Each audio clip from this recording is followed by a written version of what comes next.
Hello friends, smart coaching के online class में आप लोग का फिर एक बार स्वागत है। मैं दुर्गेश सर। जैसा कि हम लोग यहाँ पे आपका पढ़ रहे हैं नंबर सिस्टम को, ठीक है। तो कल हमने कुछ आपको बताया था, अब आप उसके कंटिन्यू आगे चलेंगे, ठीक। हमने कल आपको बताया था आभास संख्या और सह आभास संख्या, ठीक है। बताया क्या था, भाज्य संख्या, आभास संख्या और सह आभास संख्या। आपको मैंने बड़े अच्छे से एक एक क्वेश्चन को मैंने आपको मतलब वहां पे एक एक टॉपिक को मैंने बहुत क्लियर कर दिया था, ठीक है। तो हम लोग आज पढ़ने जो जा रहे हैं, हम कुछ क्वेश्चन करेंगे फिर उसके आगे कंटिन्यू करेंगे, ठीक। तो सब लोग से बता दीजिए, क्लास आपके हम लाइव आ गए हैं, तो क्लास में सब लोग अपना आ जाएं, एंट्री मारे, ठीक। आइए, ठीक। और हम लोग समझते हैं, जैसा कि यहाँ पे क्वेश्चन हम लोग करते हैं पहले, ठीक है। सब लोग से बता दीजिए, क्लास आप लोग की लाइव आ चुकी है, सब लोग क्लास में जुड़ जाएं। और हम लोग आज बड़े अच्छे टॉपिक को यहाँ पे करने जा रहे हैं नंबर सिस्टम में। आप उस चीज को कहीं ना कहीं अगर छूटेगा तो आपको आगे बड़ी प्रॉब्लम होने वाली है, ठीक है। तो आओ हम लोग पहले क्वेश्चन पे करते हैं। क्वेश्चन आओ देखते हैं। एक पहला क्वेश्चन आपको जो दिया है, कितना बढ़िया, कितना अच्छा क्वेश्चन दिया है। कहा क्या है, आपका सबसे बड़ी तथा सबसे छोटी दो अंकों की आभास संख्याओं में के अंतर की गणना कीजिए। दो अंकों की सबसे छोटी और सबसे बड़ी संख्या का अंतर बताना है, ठीक है। दो अंकों की सबसे छोटी मतलब आभास संख्या की बात किया, तो दो अंकों की सबसे छोटी आभास संख्या क्या होती है, आपका 11 होता है। दो अंकों की सबसे छोटी संख्या क्या होती है, आपकी 11 होती है। और सबसे बड़ी क्या होती है, आपका 97। ये क्या हो गया, आपका दो अंकों की सबसे छोटी संख्या है और दो अंकों की ये सबसे बड़ी संख्या है। इनका पूछा है क्या, आपका अंतर जब पूछा है तो घटाना है, तो 97 माइनस 11 कितना आपका आ जाएगा, यहाँ पे 86। ये क्या आपका हो जाएगा, आंसर हो जाएगा कि दो अंकों की सबसे छोटी और सबसे बड़ी संख्या का अंतर क्या होता है, आपका 86 होता है। बात समझ में आ रही है क्वेश्चन। अब हम लोग अगले क्वेश्चन चलते हैं, समझते हैं। देखना है यहाँ पे मिटाइए इसको। आओ, ठीक है। वैकेंसी आपका पक्का आएगी, ठीक है। जुलाई में आपका जो नोटिफिकेशन इस समय दिखा रहा पेपर में 53,000 लगभग आपका वैकेंसी, ये मेरे जहां तक मेरा अनुमान है कि जुलाई में आपका ऑनलाइन को कराने लगेगा। सरकारी रेट पे आपका ऑनलाइन शुरू हो जाएगा। तो आप इस चीज को वहां पे आप वेट करने की मतलब जरूरत नहीं है। आप अभी से जुड़ जाइए और लग जाइए आप अपनी तैयारी में, ठीक है। क्योंकि वैकेंसी आ जाती है, फिर लगने पे आपके कंपटीशन है ना, कंपटीशन में जो बच्चा पहले से लगा हुआ है और जो आपका वैकेंसी आने के बाद लगेगा, तो सोचो आप क्या होगा। तो आपको कंपटीशन उनसे करना जो पहले से लगे हुए हैं, जो पहले से कोचिंग कर रहे हैं, जो पहले से पढ़ रहे हैं, ठीक है। तो आप भी अपनी रेडी बना के और अभी से आप ईपीपी के लिए और एग्जामों के लिए लग जाइए, एकदम टारगेट बना लीजिए, ताकि आपका एग्जाम आते आते आपकी तैयारी पूरी हो जाए, केवल आपको प्रैक्टिस बचे और प्रैक्टिस भी करके आप पूरा तैयारी से पेपर देने जाए, ठीक है। आओ हम लोग क्वेश्चन करते हैं, एक एक पॉइंट को बड़े सही से समझते हैं, फिर आगे क्वेश्चन आपको बता रहे हैं। कह रहा 100 और 120 के बीच सभी आभास संख्याओं का योग क्या होगा। 100 और 120 के बीच सभी आभास संख्याओं का योग क्या होगा। अब देखना, 100 और 120 के बीच आभास संख्या क्या क्या होती है। तो हम बता रहे हैं आपको, 100 120 के बीच आपका सबसे छोटी आभास संख्या 100 और 120, 100 और 120 की बात किया है, ठीक है। इसके बीच 101 हो जाएगा, 100 आपका 3 हो जाएगा। ये सब आपकी क्या है, ये आभास संख्याएं हैं, ठीक है। ये 100 और 120 में 103 हो जाएगा, 100 आपका 107 हो जाएगा, 107 हो जाएगा, 109 हो जाएगा और 100 आपका 13 हो जाएगा। ये सब आपकी क्या है, आभास संख्याएं हैं 100 से 120 के बीच। इनको हम जोड़ लेंगे, 100 200 300 400 500 500 तो ऐसे हो जाएगा। ये 7 3 10 11 11 9 20 20 13 आपका हो जाएगा 33। तो 500 कितना आ जाएगा आपका, 33 आ जाएगा। यही तो योग पूछा है, योग कितना आ जाएगा इनका, 533। इनका योग कितना आ जाएगा आपका, 533 योगफल आ जाएगा। बात समझ में आ रही है ना, कितना आ जाएगा, 533 आ जाएगा। आप इसको आप आराम से कर सकते हैं, कुछ था नहीं। अब हम लोग अगले क्वेश्चन चलते हैं। देखने क्वेश्चन, समझना मेरी बात को, क्वेश्चन बहुत अच्छे से। अगला क्वेश्चन देखो कितना बढ़िया आपका दिया है। कह रहा है यहाँ पे, आपका धनात्मक पूर्णांकों 60 और 100 के बीच कितनी आभास संख्याएं हैं। देखना आपका पूछा 60 और 100 के बीच कितनी आभास संख्याएं हैं। तो 60 और 100 के बीच में 1 से 100 तक आपकी आभास संख्या लिखवाया था। तो हम देखते हैं 60 और 100 के बीच कितनी आभास संख्या है। पहले उन आभास संख्याओं को बताते हैं तो कितनी है उसके बाद काउंट करेंगे। पहले है कौन कौन से देखते हैं। 60 और आपका 100 के बीच, 60 और 100 के बीच आपकी कौन कौन संख्या है। आभास संख्या 61 हो गया आपका, ठीक है। ये हो गया आपका 67 हो गया, ये दूसरी संख्या होती है आपका 61, 67। फिर आपका हो जाएगा यहाँ पे 71, 73, ये सब आपकी क्या है आभास संख्या है। फिर हो जाएगा आपका 79, फिर हो जाएगा आपका 83, फिर यहाँ पे हो जाएगा आपका 89 और फिर हो जाएगा आपका 97। अच्छा कितना हो गई आपकी 2 2 4 2 6 2 8, कितनी हो गई आपकी 2 2 4 2 6 2 8। कितनी संख्या हो जाएगी आपकी संख्याओं की संख्या जो हो जाएगी कितनी हो जाएगी 8 हो जाएगी। यही आपका क्या हो जाएगा आंसर हो जाएगा। आपका 60 से 100 तक के बीच कितनी आभास संख्याएं आती हैं 8 आभास संख्या आती। कौन कौन सी आती है 61, 67, 71, 73, 79, 83, 89 और 97 सब क्या है आभास संख्याएं हैं। बात समझ में आ रही ना, कोई दिक्कत किसी को नहीं। अब हम लोग नेक्स्ट क्वेश्चन चलते हैं, समझते हैं। समझना बेटा, इसको रफ करें, देखना इसको रफ करते हैं हम लोग, ठीक है। समझ में आपको आ रहा होगा अच्छे से क्वेश्चन को। किसी को डाउट हो तो पूछो क्वेश्चन, आपको किसी को डाउट हो तो क्वेश्चन को आप पूछना। आओ हम लोग समझते हैं क्वेश्चन को। देखना क्वेश्चन कह रहा प्रथम आपका 5 आभास संख्याओं का ये बताइए। प्रथम 5 आभास संख्या, तो प्रथम 5 आभास संख्या सबसे छोटी आभास संख्या क्या होती है 2 होती है, फिर 3 होती है, फिर 5, फिर 7 और फिर 11 होता है, ना कि 9 होता है। तो ये 3 2 5 5 10 7 17 और 17 11 कितना हो जाएगा आपका 28 हो जाएगा। प्रथम 5 आभास संख्याओं के योगफल कितना हो जाएगा आपका 28 हो जाएगा। समझ पा रहे बात ना, प्रथम 5 आभास संख्याओं का योगफल कितना हो जाएगा आपका 28 हो जाएगा। कोई दिक्कत किसी को नहीं ना। और इसको मिटाते हैं, अगले क्वेश्चन चलते हैं, देखना मिटाए इसको, देखना अगला क्वेश्चन देखना, समझना कितना बढ़िया दिया हुआ है। क्वेश्चन को बहुत अच्छे से फिर समझना। अगला जो क्वेश्चन आपका दिया कह रहा प्रत्येक आभास संख्या में होता है। अब ये तुमको बताना है प्रत्येक आभास संख्या में क्या होता है आपका 1 गुणनखंड, 2 गुणनखंड, 2 से अधिक गुणनखंड क्या होता है। तो प्रत्येक आभास संख्या में क्या होता है, प्रत्येक आभास संख्या में केवल 2 गुणनखंड होता है। क्या एक और स्वयं के अलावा किसी तीसरी संख्या से नहीं कटता, वही क्या है आपका गुणनखंड है। तो आपका प्रत्येक आभास संख्या में केवल मात्र कितना गुणनखंड होता है 2 गुणनखंड होता है। बात समझे ना। तो ये चीज आप बहुत अच्छे से समझ गए होंगे कि किसी भी संख्या आभास संख्या का केवल 2 ही गुणनखंड होता है। एक आपका एक होता है और दूसरा क्या होता है स्वयं से कटती है। कोई भी आभास संख्या एक और स्वयं के अलावा किसी तीसरी संख्या से नहीं कटती है। तो आपका क्या होगा केवल 2 गुणनखंड होगा। क्या होगा 2 गुणनखंड होगा, ठीक है। यही आपका किसी आभास संख्या में क्या होगा केवल 2 गुणनखंड होगा। बात समझ में आ रहा होगा। आओ हम लोग अगले क्वेश्चन चलते हैं, देखना अगला कहा आपका करा 67 और 101 के बीच कितनी भाज्य संख्याएं आएंगी। 67 और 120 101 के बीच कितनी आपकी आभास संख्याएं आएंगी। 67 101 के बीच कितनी आभास संख्या आएंगी के बीच बोला है। तो 67 को ना तो लेंगे और ना 101 को लेंगे। तो आपका क्या हो जाएगा 67 के बाद आपका आता है आपका यहाँ पे देखना हो जाएगा यहाँ पे 71, ठीक है। आपका हो जाएगा 73, आपका हो जाएगा 79, आपका हो जाएगा 83 और आपका हो जाएगा कितना आपका यहाँ पे हो जाएगा 89 और ये हो जाएगा कितना 97। ये आपकी किसके बीच है आपका 67 और 101 के बीच आभास संख्या है। ये पूछा आपका कि 67 और 101 के बीच कितनी मतलब आभास संख्याएं बताइए कौन कौन सी है। 71, 73, 89 आपका 79, 83, 89 और 97। ये सब क्या आपकी आभास संख्याएं हैं आपका 67 और 101 के बीच। ना तो 67 को लेंगे ना 101 को लेंगे, क्योंकि के बीच बोला तक बोलता तो दोनों को लेते। कितनी आ जाएंगे 2 2 4 2 6। सोच पा रहे बात ना, कोई दिक्कत किसी को नहीं होगी, ठीक है। इसको आप नोट कर लेंगे। अब हम लोग अगले नेक्स्ट टॉपिक चलते हैं, समझते हैं। देखना क्वेश्चन को समझना।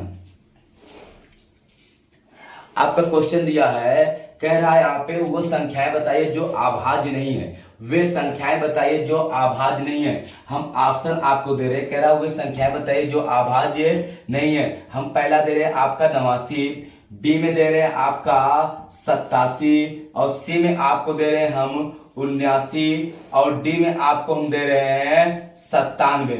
आपका कह रहा है वह संख्या बताइए जो अभाज्य नहीं है, मतलब वो क्या है आपकी भाज्य है।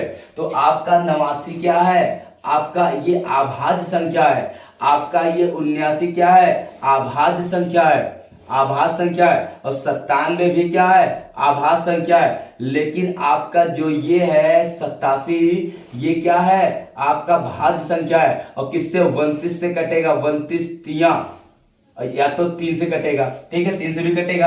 तो आपका ये भाज्य संख्या, ये पूछा है कि अभाज्य संख्या नहीं, तो क्या होगा ऑप्शन नंबर बी, यही क्या होगा राइट हो जाएगा। बी क्या है आपका सही है। 87 एक भाज्य संख्या ना कि अभाज्य संख्या है।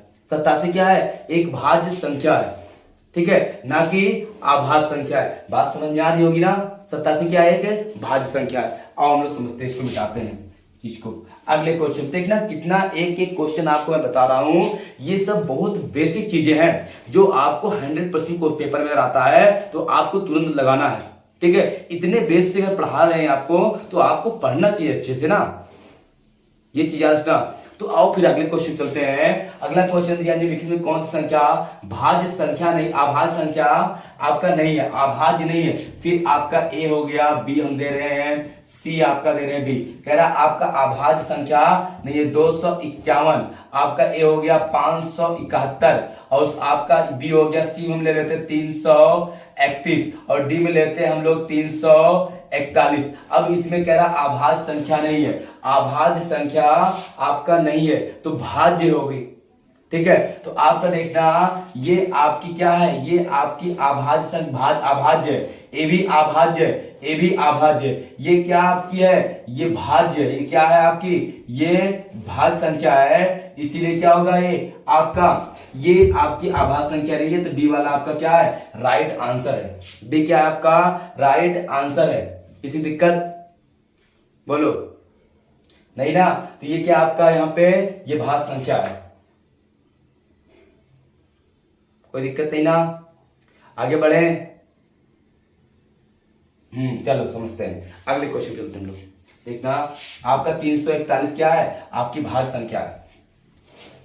फिर देखना आओ हम अगले टॉपिक पे देखते हैं, समझते हैं चीज को। देखना अब ये चीज आपको भाज्य आभाज्य समझ में आ गया होगा। आपको हम बता रहे सआभाज्य संख्या। तो देखना एक क्वेश्चन आप लिखते हैं, आपका दिया है कि आपका एक दूसरे के सापेक्ष आभाज्य संख्या युग्म है, ठीक है। आपका मतलब सआभाज्य संख्या, इसमें सआभाज्य संख्या बताना कौन सी आपकी सआभाज्य संख्या आपकी है। तो आपका हम दे रहे हैं यहाँ पे आपका 12 और 24, आपका 19 और 57, आपका 18 और 24, आपका हम दे रहे हैं 13 और 17। कौन सी आभाज्य संख्या होगी आपकी, आभाज्य संख्या नहीं सआभाज्य संख्या। तो इसमें 12 कामन है, 2 कामन है, 6 कामन है। अगर किसी में आपका कुछ एक के अलावा कुछ कामन होता तो आपका सआभाज्य नहीं होता। ये सआभाज्य नहीं है, ये सआभाज्य है। क्या 19 19 या 57 होगा, क्या गलत है। 18 6 आभाज्य है, आपका 6 3 18 6 4 24, इसमें कुछ कामन है क्या, नहीं है। तो क्या है आपका ये सआभाज्य संख्या। हमने कल सआभाज्य संख्या बताया था, ऐसा संख्या युग्म है, मतलब दो संख्याओं का ऐसा युग्म जिसमें एक के सिवा कुछ भी कामन ना हो तो सआभाज्य होता है। इसमें एक के अलावा कुछ आपका कामन है क्या, नहीं है। तो क्या होगा आपका सआभाज्य संख्या होगी। बात समझ में आई ना। ये क्या आपकी सआभाज्य संख्या है, कोई दिक्कत नहीं। आओ हम लोग अगले टॉपिक पे चलते हैं, समझते हैं क्वेश्चन को। देखना अब आपको भाज्य संख्या, आभाज्य संख्या और सआभाज्य संख्या आपको समझ में आ गया होगा। तो भाज्य में कुछ पढ़ना है नहीं, तो सआभाज्य और आभाज्य मैंने काफी क्वेश्चन आपको करवा दिया। अब हम लोग आते हैं अगले नेक्स्ट टॉपिक पे, परिमेय संख्या। आपको परिमेय संख्या देखना है कि ये परिमेय संख्या होता क्या है, ठीक है। तो आपको मैं परिमेय बताने जा रहा हूं। पहले हम बता रहे हैं आपको परिमेय संख्या। परिमेय संख्या क्या होता है, परिमेय संख्या समझना, बड़े अच्छे समझना। परिमेय संख्या क्या होता है, ऐसा संख्या जो p/q के रूप में लिखा जा सकता है। ऐसी संख्याएं जो p/q क्यू के रूप में क्या हो सकती है, लिखी जा सकती है, लेकिन क्यू बराबर आपका नॉट जीरो, मतलब क्यू का मान आपका जीरो ना हो, ऐसी संख्या जो पी बटे क्यू के रूप में लिखी जा सके, लेकिन आपका पी क्यू क्या हो, जीरो ना हो, क्यू बराबर नॉट जीरो, मतलब क्यू का मान जीरो ना हो, कुछ भी हो लेकिन क्यू जीरो आपका ना हो। अब मेरी बात को समझना, आपका आप परिमेय संख्या क्या होती है, आपका सभी की सभी परिमेय संख्या, आपका जितना जितना पूर्णांक होता है सब परिमेय संख्या होता है, जितना पूर्णांक होता है सबका सब क्या होता है, आपका परिमेय संख्या होता है। चाहे देखना जैसे आपका एक ले लें, जीरो ले लें, आपका यहाँ पे दो ले लें, डॉट डॉट इनफाइनाइट, ये सब क्या है, आपकी परिमेय संख्या है। एक दो तीन चार पांच छह सात आठ नौ 10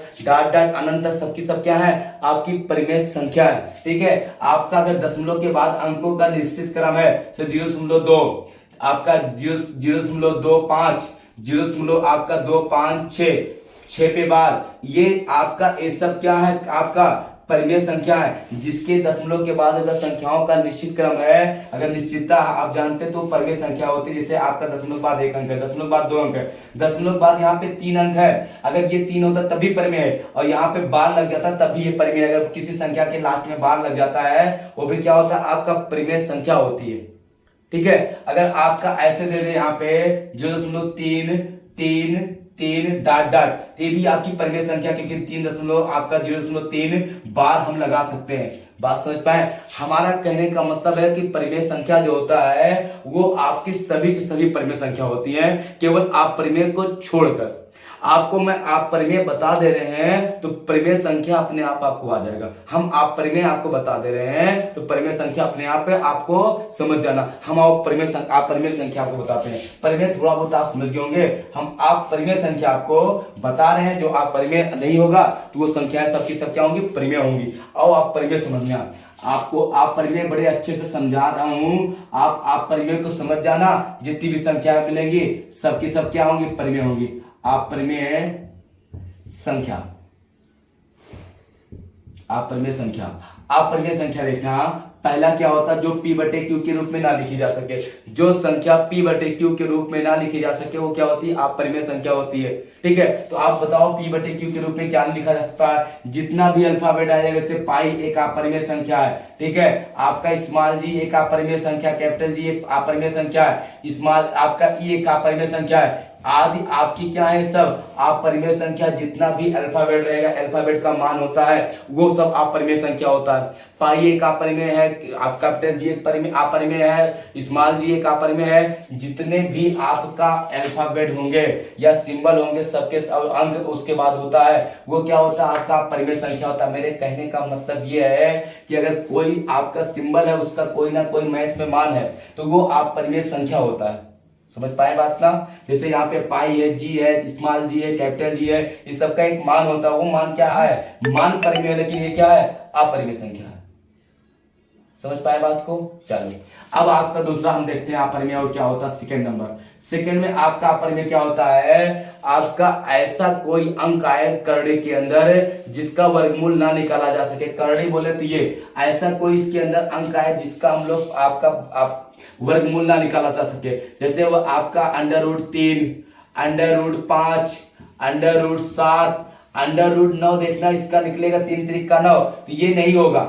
ठीक है, √4 नहीं होगा, आपका 16 नहीं होगा, √25 नहीं होगा, √36 नहीं होगा। जिसका अंडर निकलता है उसका आपका परिमेय संख्या वो अपरिमेय नहीं होगा। ऐसी संख्याएं हो जिनका अंडर ना निकले, जैसे आपका √12, आपका 20, ये सब क्या है, आपकी आप परिमेय संख्या है। बाकी ये आपका क्या है, अगर रूट के अंदर कोई ऐसी संख्या आ जाए जिसका आप वर्गमूल निकाल सकते हो, क्या होता है, आपका परिमेय संख्या होती है। जिसके अंदर आपका रूट के अंदर आया जिसका वर्गमूल ना निकले वो आप परिमेय संख्या होती है। बात समझ में आई। अब देखना ये हो गया आपका, और तीसरा देखना सबसे इंपॉर्टेंट क्या होता है, आप परिमेय संख्या वे संख्या होती है जिनको आपका दशमलव के बाद संख्याओं का निर्धारित ना कर सके, वो भी अपरिमेय होती है। जैसे आप समझना 0.3, 2, 5, 1 डॉट डॉट। अब दशमलव के बाद निर्धारित नहीं क्या क्या है, तो ये अपरिमेय हो गया। इसे दिया 3.25, 2, 4, 1 डॉट डॉट, ये भी अपरिमेय संख्या है। जैसे दे दिया आपका 3 2 1 डॉट डॉट, ये भी आप परिमेय संख्या है। ठीक है, ये आपका अगर दशमलव के बाद हम लोग संख्या का निर्धारण नहीं कर पाते हैं, वो भी क्या होती है आपकी आप परिमेय संख्या होती है। परिमेय संख्या समझ में आया? आप मेरी बात को सही से फिर समझ लेना।